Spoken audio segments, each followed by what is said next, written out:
Hello বন্ধুরা, welcome back to my channel. আমি সুতাপা চলে এসেছি নতুন একটা ডিশ নিয়ে। তোমরা কেমন আছো? ভালো আছো? আমিও ভালো আছি। দেখো আমি কীভাবে কী দিয়ে কী করে করলাম, তোমরা সঙ্গে থাকো আর তোমাদের শেয়ার করিয়ে দেখাই যে কীভাবে আমি আজকে রান্নাটা করলাম। সঙ্গে থাকো আর দেখতে থাকো, আর কেমন অবশ্যই কমেন্ট করে বলো কিন্তু। হ্যালো বন্ধুরা, চলে এলাম রান্নাঘরে। দেখো সব কিছু নিয়েছি, কেটে করে নিয়ে গুছিয়ে চলে এসেছি। যদি কড়াইতে কিছুটা আলু আগে ভেজে নিয়েছি, আবার এর মধ্যে দিয়ে দেবো খানিকটা সর্ষের তেল, যতটা পরিমাণে আমার লাগবে। তেল তো গরম হয়ে গেছে, দিয়ে দেবো সাদা জিরে, তেজপাতা আর শুকনো লঙ্কা। আর দেখেছো আজকে কিন্তু শুকনো লঙ্কাগুলো আমি গোটা গোটা দিয়েছি, আর তেজপাতাগুলো আমি গোটা গোটা দিয়েছি। এই দেখো দেখো হয়ে গেছে।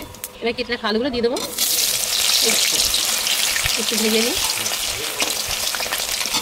খুব একটা ভাজবো না। একটা বাড়িতে নিয়ে নিলাম কিছুটা জল, পরিমাণ মতো মুগ ডাল, তার ডালটা ভালো করে ধুয়ে দেবো, বুঝতে পারছো? এই আলুর মধ্যে দিয়ে দেবো ডাল। ডালটা ভালো করে ধুয়ে নিয়েছি, আমি 3বার ধুয়েছি, জানো তো?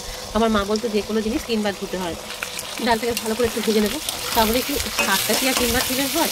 শাক ধুতে গেলে বেশি লাগে, যেমন সবজি চাল এগুলোর কথা বলতো 3বার ধুতে। কেন বলতো? বলতো 1 ধোয়া খায় ভগবান, ফল টলগুলো সবাই 1 ধোয়া দেয়, 2 ধোয়া খায় শয়তানি। কেন বলতো কথা আমি জানি না। আর বলতো 3 ধোয়া খায় মানুষ। যে দেখবে আমরা প্রত্যেকে দেখবে 1 ধোয়া দিলে ভালো লাগে না, 2 ধোয়া দিলে ভালো লাগে না, 3 ধোয়া দিই, তাই না? তাই জন্য বলতো, কিন্তু 2 ধোয়াটা তো আমি জানি না। তা দেখো ডালের মধ্যে দিয়ে দেবো আমি আদা, দিয়ে দেবো লবণ পরিমাণ মতো, আর দিয়ে দেবো পরিমাণ মতো হলুদ। এবার এগুলো সব ডালের সাথে ভালো করে মশলা করে সাঁতলে নেবো, মানে ভেজে নেবো। এই দেখো এটা হচ্ছে আদা, সবগুলো একসাথে ভালো করে ভেজে নেবো। মুগ ডালের তো একটা কাঁচা গন্ধ আছে, সেই গন্ধটা যতক্ষণ না যাবে আমি নাড়াচাড়ি ভাজতে থাকি, ততক্ষণে আমি আবারও নিয়ে নেবো বাটিতে জল।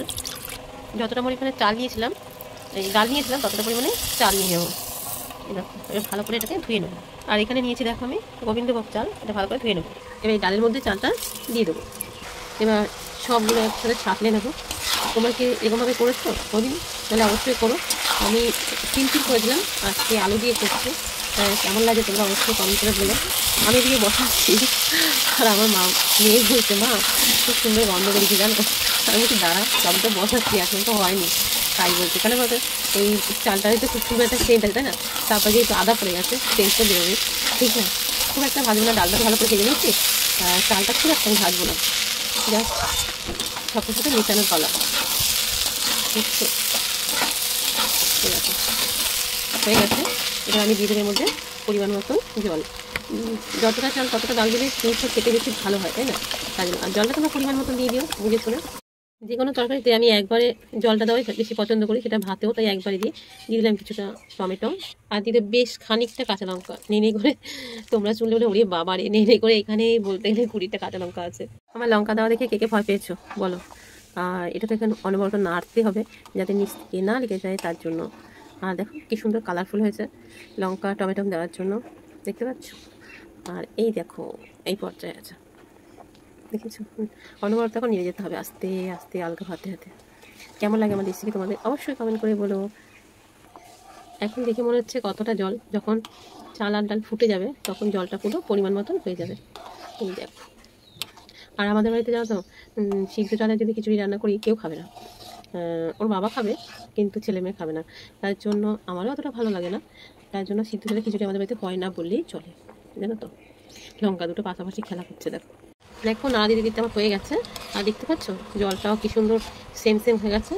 এই দেখো আমার কড়াইটা খুব সুন্দর ভরে গেছে, ঠিক আছে? সিদ্ধ হয়ে গেছে, দেখতে পাচ্ছ? সিদ্ধ আমার ফুল হয়ে গেছে। আর এই সময় সেই মশলাটা দিয়ে দেবো, যেটা আমি করে রেখেছিলাম, তোদের দেখায়নি।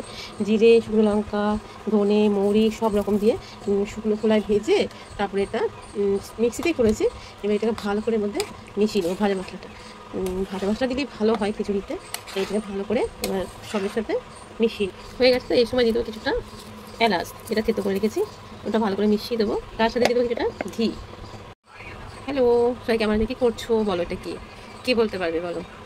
এবার খিচুড়ি করেছি, তার সাথে দিয়ে দিচ্ছি ওপর থেকে ঘি, গরম গরম খিচুড়ি, তার সাথে ঘি দিচ্ছি, ঘিটা আস্তে গলছে। কার কার খিচুড়ি ভালো লাগে অবশ্যই কমেন্ট করে বলো, আর দেখতে কেমন আছে সেটা বলো, ঠিক আছে? ঘি তো দিয়ে দিয়েছি, ঘিটাকে ভালো করে মিশিয়ে দেবো। আর দিয়ে দেবো সামান্য পরিমাণে চিনি। খিচুড়ি তো ফুটছে, তাই নেড়ে দিলে সবার সাথে মিশে যাবে। তাই কেমন হচ্ছে তোমরা অবশ্যই বলো। ভালোবাসে পাশে থেকো, সবাই সুস্থ থেকো, ভালো থেকো। দেখা হবে নতুন কোনো ভিডিওর সঙ্গে। তাহলে এখন আমরা আসি, টাটা।